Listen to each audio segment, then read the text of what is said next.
Come in, Mr. Goyle. Good morning, Dumbledore. How are you doing today? Good morning, Goyle. I'm doing good. How you been? I'm pretty upset since they fired me from the movie, and now I'm stuck working for you full time. I'm so sorry to hear that, Mr. Goyle. Do you know why I called you here today? I assume it's to tell me how great of a worker I am. I called you here to talk about your poor performance at work, Mr. Goyle. Me? I never perform poorly at work. Why do you think I perform poorly? Mr. Goyle, I've gotten many complaints lately. It's mainly about lack of follow-up with customers, being rude to coworkers, and missing your deadlines. Is this it? What else have you heard? Yes. Why? Is there anything else I should know? Nah, that sounds pretty good. I do a lot around here anyways. Good. Well, to start, Mr. Goyle, I want you to lead by example. Remember, actions speak louder than words. So I want you to be confident and optimistic in your work. How do I do that? I feel like I do all of that already. Well, so how about we start by arriving at work with a good mindset and a helpful attitude. Recently, you've been slacking off, and this has been an area of concern for me. Even your peers have expressed feelings of concern for the quality of your work. They have no idea what they're talking about. I'm the best worker you have. Mr. Goyle, you've been working for me for 9 years. I'm giving you this advice to further enhance your self-development.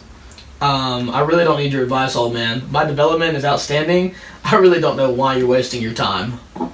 Mr. Goyle, your teammates don't believe so. They actually believe you're not delegating proper time and performance like the rest of them.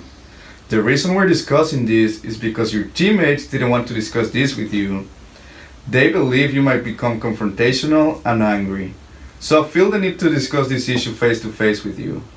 You see, Mr. Goyle, when you express confidence in your peers, you inspire them to work harder.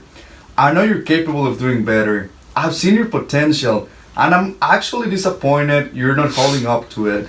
But I believe in you. I want you to succeed, Mr. Goyle. I don't care about my peers. Usually they just get in my way anyways. I know that I do the best work here, so I don't see how other people and you don't see this. I understand that, Mr. Goyle, but you see, as a team, we have to be able to work together. And you're not contributing as a team as a whole. This shows a lack of confidence in others, and if this doesn't change, you'll be replaced by someone who understands and abides by these guidelines. I personally feel like my coworkers and fellow teammates are not pulling equal weight. And this is an issue I feel that is not being recognized by you. Like, why are you not calling them in here to talk about their performance? I understand that, Mr. Goyle, but trust me, I'm more concerned with how you're handling yourself. My vision with you is for you to take over as my place as headmaster one day when you're ready. The sorting hat? Really? Me, headmaster. Yes, Mr. Goyle, you. I believe in you. You have the ability, but you're simply not applying yourself. You really think I can? How would I even achieve something like that? You can, Mr. Goyle, but you need to start taking work more seriously so you can transform into the leader I know you can be. Mr. Goyle, you've been here for 9 years. I know you will. I know your potential, and I'm convinced that you would be a great headmaster. I've seen you perform at a really high level, so you just need to take your job more seriously. I really appreciate that. I would love to be a headmaster just like you one day. Mr. Goyle, I see you doing great things in the future. I would make a great headmaster. I do take my job serious. What should I work on to become a great headmaster like you? Mr. Goyle, I think mainly you have to focus in. Let me tell you this. I used the three out of 5 dimensions of courageous followership. So I found these are the most useful tools to be a great leader. First, to be a great leader, you must assume the responsibility for your actions. Second, for example, manage of all aspects of your life, including health, relationships. You must do your job and not become your job, Mr. Goyle. Professor Dumbledore, compared to all these fat lards, I am in great shape. Everybody loves me, and there is no need to work on any relationships. Please, give me something else to work on here. Remember, Goyle, I said take responsibility for your actions. See? You're still not doing this. I told you what is wrong, and you're not taking the responsibility. I told you to give me something else to work on, please. I mean, you literally just told me that. Okay, fine. I'll give you something else. A great leader serves their organization. The organization is the key of being a good leader. Serve your organization shows your employees that you're dedicating to them. They should know I'm dedicated. I mean, I show up to work. I know you show up to work, Mr. Gold, but you see, that's just not enough. You must be passionate and take sense of ownership. When leaders and followers share these goals, they're foot partners. Okay, I will take it under consideration since you're such a great headmaster.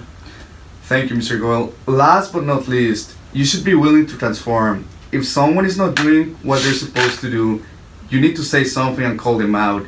You should never let someone keep making an unethical decision. What if these unethical decisions are making the company money? I mean, do I still report it even then? Mr. Goyle, of course you report it. If it doesn't matter how much money is being made, you have to keep your morals intact. That's an important lesson you must learn to become a successful leader. But I'm already a successful leader. I mean, look at all my accomplishments besides when I got fired from the first movie. I mean, that one just doesn't count. Mr. Goyle, I know you've been pretty successful in the past, but sitting back and resting on your previous accomplishment shouldn't be your goal. I know you can be better than that. You must always be striving to be better than yourself and your peers. This has been a ton of information you're throwing at me. I mean, do you really expect me to remember all this? I know this is complex, Mr. Goyle, but all these attributes are crucial to becoming an effective leader. And if you want to be a headmaster one day, you need to take this into consideration. I believe in you, Mr. Goyle. I know you can transform into the leader you were born to be. I've listened to everything you've said, and I will think about it. Good, because, your job depends on it. So you better take it into consideration. Well, thank you. You have a great day, Mr. Dumbledore. Thank you. Appreciate you coming by. Would you like some pumpkin juice to go? No, I'm good. I don't need any of your crap. Alright.